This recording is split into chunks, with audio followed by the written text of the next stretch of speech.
What's going on, boys? Delta Sweet here, and back for episode 7 of the Be a GM Mode series. Like I said last video, tired of doing the Doug Lat series, so we're going to continue on with this one, because I think it's more fun to do anyways, and it's a lot easier to edit anyways. So, let's check back on the playoff tree here. And look, Pittsburgh went to the finals again, but they were beaten by the Edmonton Oilers. Wow, is all I have to say. I actually can't believe the Oilers won, and they actually beat the Chicago Blackhawks, sweep the Canucks in the second round. Why is that? This game hates me. That just brings back memories. That sucks. So we finished the season off with 48 wins, but we lost in the first round to Buffalo. Let's check if we have any players that retired. Nope. We're a fairly young team, so I wasn't expecting that anyways. So let's not play the game, and let's move to the draft. Alright, first round, I'm picking 24th overall. I thought I was going to pick earlier since I went out in the first round, but I guess since we did so well during the off-season, you know. And we got another offer for Braun again. I think that's the 4th or 5th time this year. And Trent Lofthouse goes 3rd overall. I was hoping to get him, but I'm not going to trade up. And Nathan McKinnon is a beast as well. So we could pick Alex Basso because I think he's pretty good. But then we have Adam Ernie and Raphael Lafontaine. And I'm actually... it was a hard decision to pick between these guys because, I mean, I know Lafontaine becomes a pretty good player. But so does Adam Ernie if he has... Or Ern. I'm not really sure what his last name is pronounced, but I'm just checking through right now just to check who's there. And look, Max Domi is there in the 2nd to 3rd round, and sadly I don't have a 2nd round pick. I mean, we could have picked him up, but it's likely since he's dropped so much that he's lost a lot of potential, even though I went in and edited like the prospects beforehand.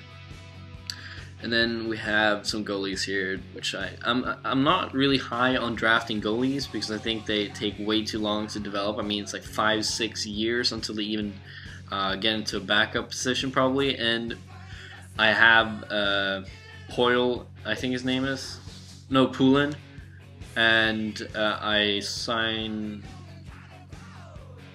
Nilsson as well. So we have those guys, and we ended up picking Adam Ernie there. We already have a lot of centers, so I didn't really want to get LaFontaine again. And actually, that's a pretty good deal, but I know that center ice is somewhere that I'm weak. Like, that's where our team really lacks depth, so acquiring Gleason would be really good. And I tried actually to think of another deal, but I just couldn't think of anything for Gleason. I mean, he has a lot of trade value, and it would be good to add.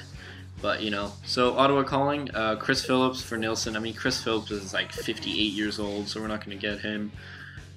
Nick Ebert and Cuckoo go there. Alright, so Fistrick for Gervais. That's the only trade so far.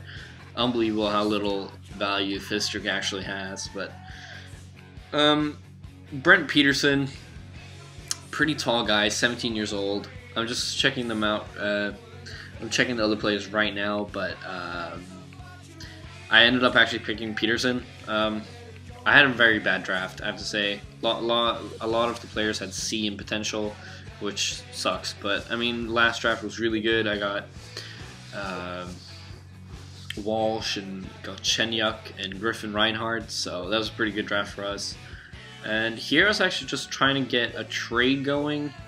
I was actually looking to acquire a center or a winger.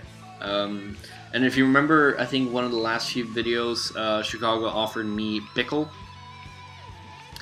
And I'm actually kind of interested in him, and I just saw Kyle Beach, so I just checked him out. I mean, I'm happy the Canucks didn't pick him, but instead went with Hodgson, even though that didn't really work out that well.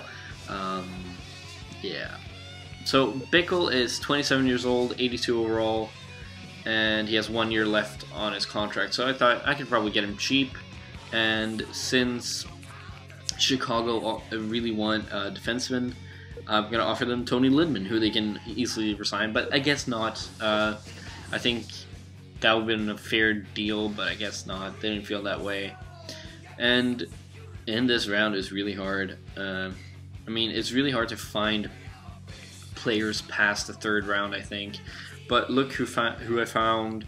Scott Lawton, first round pick this year, like in real life. Probably won't have much potential. I'm pretty sure he had C. Look at that. Mark Fistrick and a 6th round pick for Bruno Gervais. So an 84 overall and a 6th round pick for 80 overall. Makes no sense. They really need to fix the trade value system. Because I mean, it's kind of easy to acquire some pretty solid players without giving up much. I don't remember who I went for here, but as you can notice, I mean, they list like alphabetically by the team. So right now it's only Peterborough players, and then Owen Sound was before. So Owen Sound, and then Peterborough. So it's hard to pick in the later rounds. It's basically like shooting. I mean, it's near impossible to find any one whatsoever, except that I think San Jose picked up a guy with B potential, like in the 7th round or something like that. So thank you guys for watching. Please subscribe. Bye.